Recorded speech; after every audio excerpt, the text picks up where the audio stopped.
There are no shortage of couples formed in Jane Austen's novels, but what about the experiences of the author herself? One curious engagement-related episode in Jane's life is the topic for today's Footnoting History.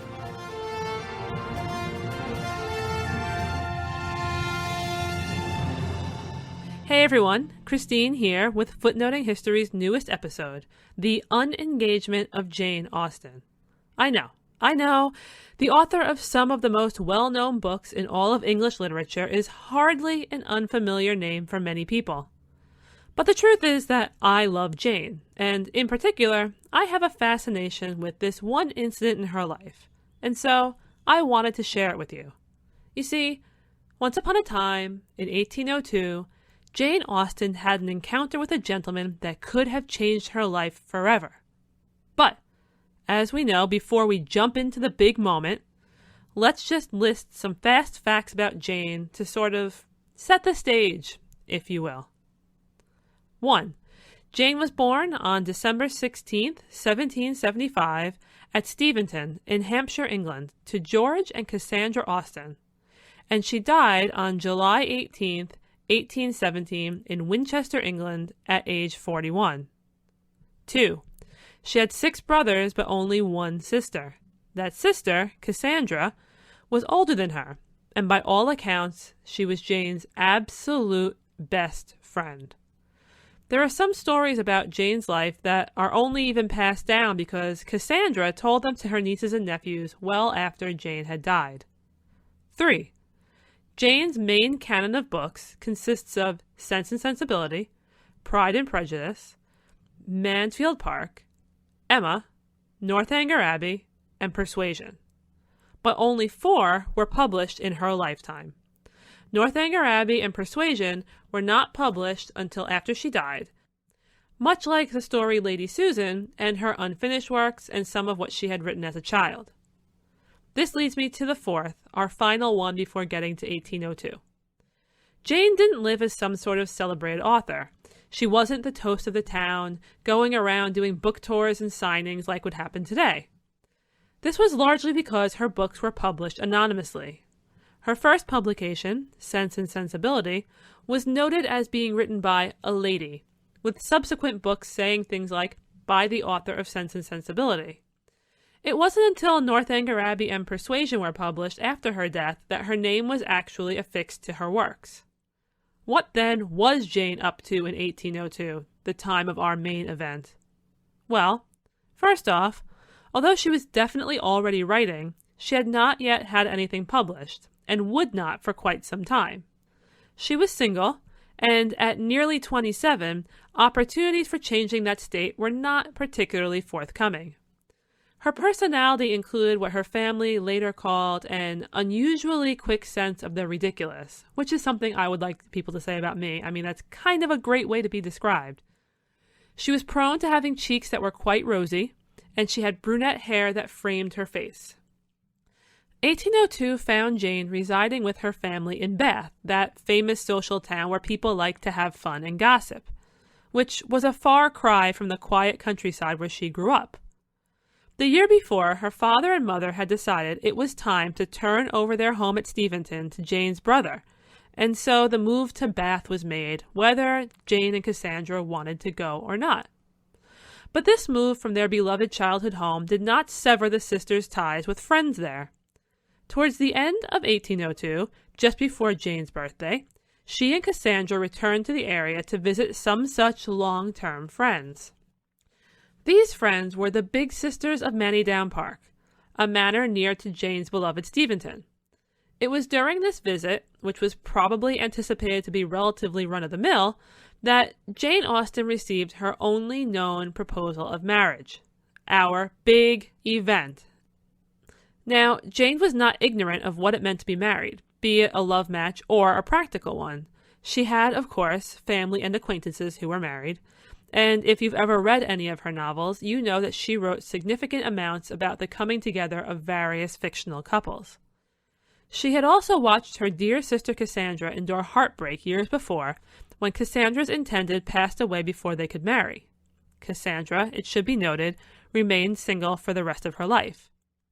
And Jane was not immune to her own occasional flirtation, most notably with Tom Lefroy, the relative of a family friend, but nothing that had resulted in a lasting attachment, and so the spinster clock was ticking. Enter opportunity. And in this case, opportunity came in the form of her friend's brother, Harris Bigg-Wither. He was younger than Jane by almost 6 years, and considered somewhat awkward. Which Austen scholar you read will depend upon exactly how awkward and possibly undesirable he was supposed to be. But one thing unifies the descriptions of him. He had a distinct stammer. It's even referred to in later family writings as a defect of speech that very much concerned his father. Harris, who was to also be the heir to Manydown Park, set his sights on Jane. On December 2nd, 1802, Harris proposed to her, and, as far as we know, as I mentioned, this was to be the only formal proposal she ever received. Personal affection or attraction aside, there were many practical things that could recommend tying the knot. She would one day become the Lady of Manydown. Money would not be a problem. Indeed, it would be far from her current situation as a single daughter living with her parents. She would even likely have a family of her own. Plus, it would allow her to move back from Bath to Hampshire, so very near her childhood home. And she was already close enough with two of Harris's sisters that she was coming to visit them. Harris was also not really unfamiliar to her. His name pops up in some of her letters from well before this incident. What was Jane's reaction to the proposal of marriage from the younger brother of her close friends? Did her eyes light up with realizing the practical advantages that came with such a match? Alas, the details of the inner workings of Jane's heart and mind continue to elude us. But we do know this very important thing. Jane Austen said yes. She accepted Harris's proposal, and as they say, all was right with the world. Until it wasn't. The very next day, things turned on their heads. Jane changed her mind, and she broke off the engagement, and it was less than 24 hours after accepting it.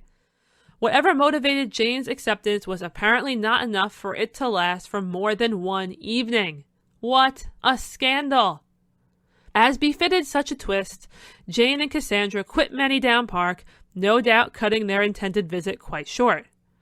Harris and the rest of his family were most likely down about this sudden turnaround that happened with almost whiplash-causing speed. One day engaged, the next day tossed aside. It almost sounds like the jumping-off point for a modern-day television drama. In the 15 years Jane lived after this, she did publish the books that would make her famous today. But despite their involving courtship and marriage, she would never walk down the aisle herself. She would, however, overcome the likely embarrassment which occurred when she had to tell her family and friends that she would and then would not be marrying Harris, because she continued her friendship with his sisters up until her death in 1817. Now, did she regret her choice? It's impossible to know, as Jane's surviving letters have a big gap surrounding the time of her whirlwind engagement and unengagement. It is widely believed that Cassandra, in the decades following Jane's death, destroyed a good deal of their correspondence, so the odds are the world may never know what opinions, if any, she had ever given on paper. Indeed, also, given that Cassandra was with her at the time of the proposal situation, there may not actually have ever been anything about it to read. We will probably never know this. Making the event public knowledge was even a matter of debate. Later, as the 1870s were approaching, when both Jane and her protective older sister had long since passed, her nieces and nephew were trying to decide how to present a portrait of her life to the world.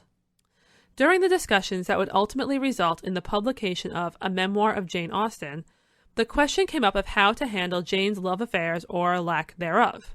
Caroline Austen, Jane's niece, reasoned that while the engagement story itself was harmless, after all, Jane and Harris were both dead by now, there were likely relatives of Harris's who had not ever heard the story, and how bizarre would it be for them to discover it in print? Telling people the story in person was one thing, but publishing it for the world was quite another. If it was to be mentioned at all, Caroline argued, it should be in so vague a fashion that no one could understand who was being discussed. James Edward Austen Lee, the architect of A Memoir of Jane Austen, obviously agreed at least to an extent, because the entire event is ignored in the first edition, and when it was added to the second edition, it was with 2 passing sentences. Those were, "She did not indeed pass through life without being the object of warm affection. In her youth she had declined the addresses of a gentleman who had the recommendations of good character and connections and position in life, of everything, in fact, except the subtle power of touching her heart." The topic is then abandoned for a discussion of Jane having had a possible affinity for an unnamed man she met near the seaside. That obviously also did not end in marriage. In fact, it is believed that the nameless man died suddenly without anything progressing. Jane's love life clearly was not meant to have a fairy tale ending. But wait a minute. Wait. What happened to Harris? What happened to him after this rather strange development in his life? Did he wallow in despair?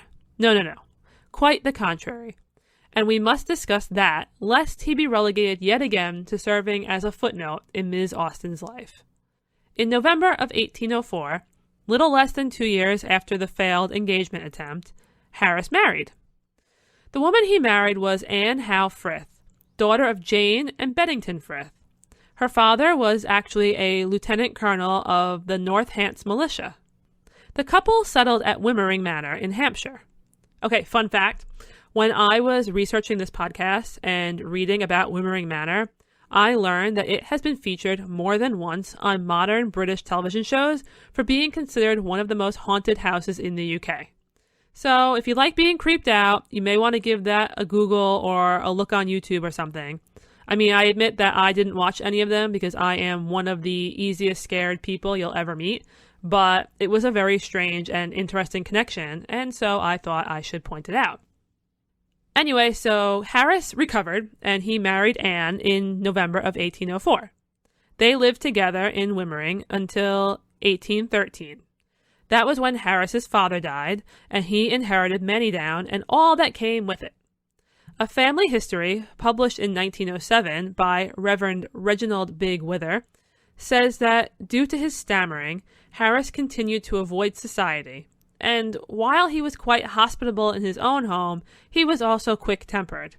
You can interpret that as you wish. Reverend Bigg-Wither also includes a family story passed down about Harris that could be seen as quite amusing, so long as I guess you were not the one experiencing it. Harris had a disagreement with members of the Winchester Cathedral chapter over his right to cut timber in a certain area. It perturbed him greatly that these men, who he considered his friends, were denying him what he wanted. So, what he allegedly did was invite them all over to dinner. Then he served them punch, but the punch was made of a mixture of all the different wonderful wines that tasted particularly vile when combined. Seeing their dismay at the taste of this gross punch, he told them, "My punch is like you. In your individual capacity you are all very good fellows, but in your corporate capacity you are very disagreeable." Well played. The score here was Harris 1, members of the Winchester Cathedral chapter 0. But I digress there with that little aside, so back to the main plot. Harris and his wife Anne had 10 children together and evenly split 5 sons and 5 daughters. Now, it's often joked that England in the early 19th century had clergymen everywhere you looked. And if someone wanted to illustrate that argument, they need look no farther than Harris and Anne's sons. 4 of them took holy orders. That's right, 4 out of 5. The one that didn't, Charles, moved to New Zealand, where he eventually got involved in politics there. Much like 4 out of 5 sons had similar life stories in the holy order sense, all 5 of Harris and Anne's daughters had something interesting in common as well. Not one of them married. This state of non-marriage, or singledom, or spinsterhood, whatever you'd like to call it, naturally brings us back to Jane, because she never married herself, and she did not achieve literary fame until after her death. Meanwhile, Harris went from being the cast-off suitor to a husband, father of 10, and curious country gentleman. He lived in the Manydown area until March of 1833, when he passed away not long before his 52nd birthday, which, for those who are keeping track, was almost 16 years after his could-have-been wife, Jane Austen. This has been Footnoting History. If you like the podcast, be sure to visit our website, footnotinghistory.com, where you can find links to further reading suggestions related to this week's episode, as well as a calendar of upcoming podcasts. You can also like us on Facebook and follow us on Twitter at History Footnote. Until next time, remember, the best stories are always in the footnotes.